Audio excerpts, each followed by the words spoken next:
Now see, that's messed up. Why are they going to give this Deadpool, which was a HasCon exclusive that a lot of people went crazy for, all these accessories and the Build-A-Figure part, and give the comic Deadpool that they know everyone's going to want no accessories? Bad Hasbro. Bad.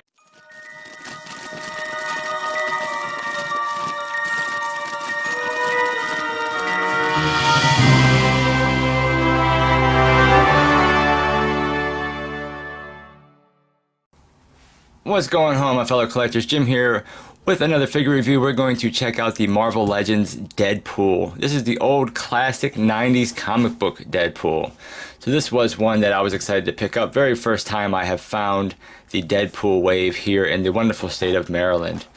Have yet to see the Lizard wave. I ended up getting Gwenpool off of offline, but I found him in GameStop, so I had to pick him up, and I picked up the the other X-Force suit version, so we'll take a look at him as well in another review.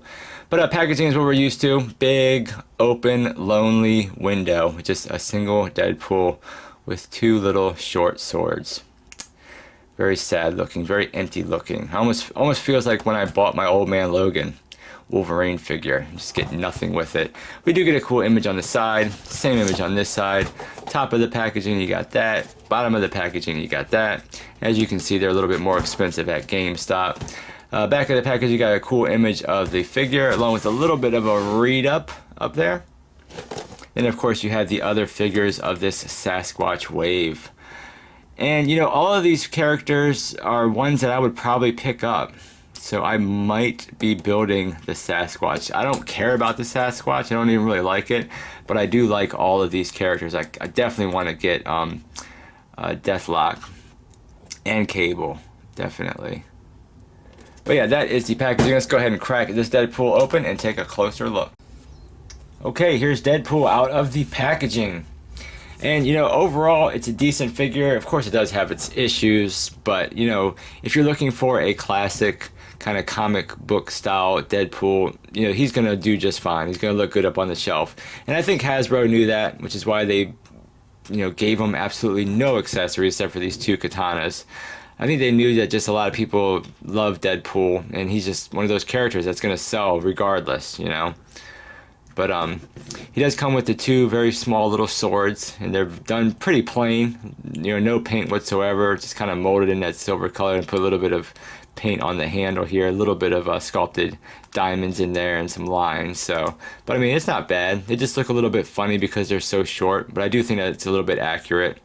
I do like the head sculpt.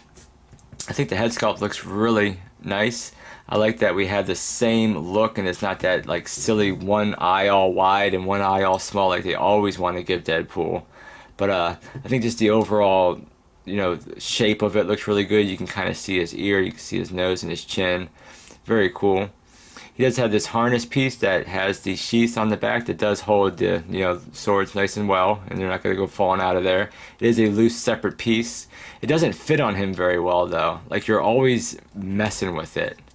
And it doesn't ever want to really sit on him properly, so I don't like that. But I mean, we get a little bit of paint here for the buckles. The belt looks cool. It gets nice pouches going, all the way around. So that's neat. He does have his little, floating wrist wraps. He does have this more pouches down here, kind of on his thigh, and this is a floating separate piece. And then coming down, he does have these little wraps down here by his ankle as well. So I mean, overall, it's not that bad of a figure, but it just it has some issues,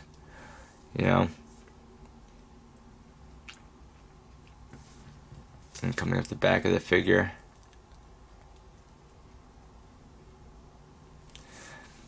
so this body actually shares a lot of pieces with the Spider-Man 99. So it does have that very kind of skinny look to it, even though this helps, kind of bringing it out. But it looks like it's the same exact torso. Looks like it's probably the same exact legs. And of course, I'm sure it's different forearms. And it looks like it might be different biceps as well. But I mean, for the most part, it's the same kind of upper torso that we got with the Spider-Man 2099. But I mean, it gives you decent movement. I mean, of course, you can move the head, full rotation. He doesn't look up very much, but I mean, it's not bad. He buries his chin to his chest, and you don't get any side to side. The arms hinge out a decent amount. They'll go all the way around. Of course, you have your bicep swivel, and you have your double jointed elbow. And of course, you have the swivel and hinge at the wrist. And then you get a really nice butterfly joint, so you get really nice movement with that. And even like kind of sculpted some muscles back here. But I mean, because of that, it really brings his chest in and just makes his chest look a little bit weird. He doesn't look very bulky. He just looks very narrow right here, which is kind of annoying. The ab crunch gives him a nice little crunch forward. Gives him a decent crunch back, but it just, you know, kind of looks silly right here when he does bend back.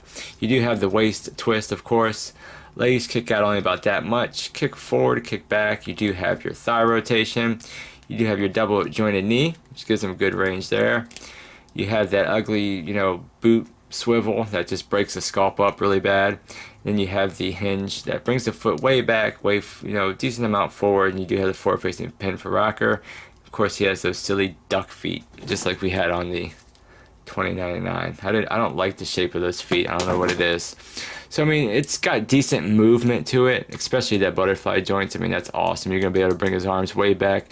You're gonna be able to get him in some cool poses on the shelf. Let me take this off. Now, as far as if we can put the unmasked Deadpool head on, we're gonna find out. It kind of fits on there. I mean, if you applied some more pressure, I'm sure it'll pop right on there, but you can fit the unmasked head sculpt on this figure if you were curious about that. And as far as some comparisons, let me give you a measurement first of this Deadpool because he's a little bit on the short side. Looks like he measures out to be a little bit over 6 inches tall.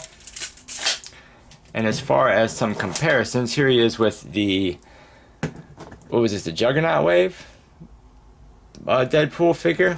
So you can see there's a comparison between the more modern Deadpool and the old classic Deadpool. Here he is next to the Spider-Man 2099, which kind of shares a lot of the same parts. As you can see, they're pretty much the same height, especially at the shoulders. Here he is next to the Iron Spider.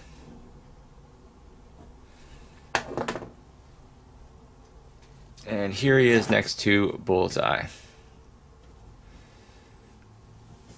You know, he might even have the same body as Bullseye as well. So I just kind of noticed that. Yeah, it looks like he shares pretty much some of the same parts, top torso and all that. Because he has that same issue where he has that very narrow chest. But yeah, guys, that was a look at the Marvel Legends Deadpool, old classic comic Deadpool. I mean, it's a cool figure at the end of the day. It does have its issues, but it does have some pretty nice movement. You're going to be able to get him some cool poses. And if you are a fan of Deadpool, this is probably one that you're going to want to pick up. But that was the review. Thank you so much for watching. Like, comment, and subscribe, and I'll catch you guys on the next figure review. Take care.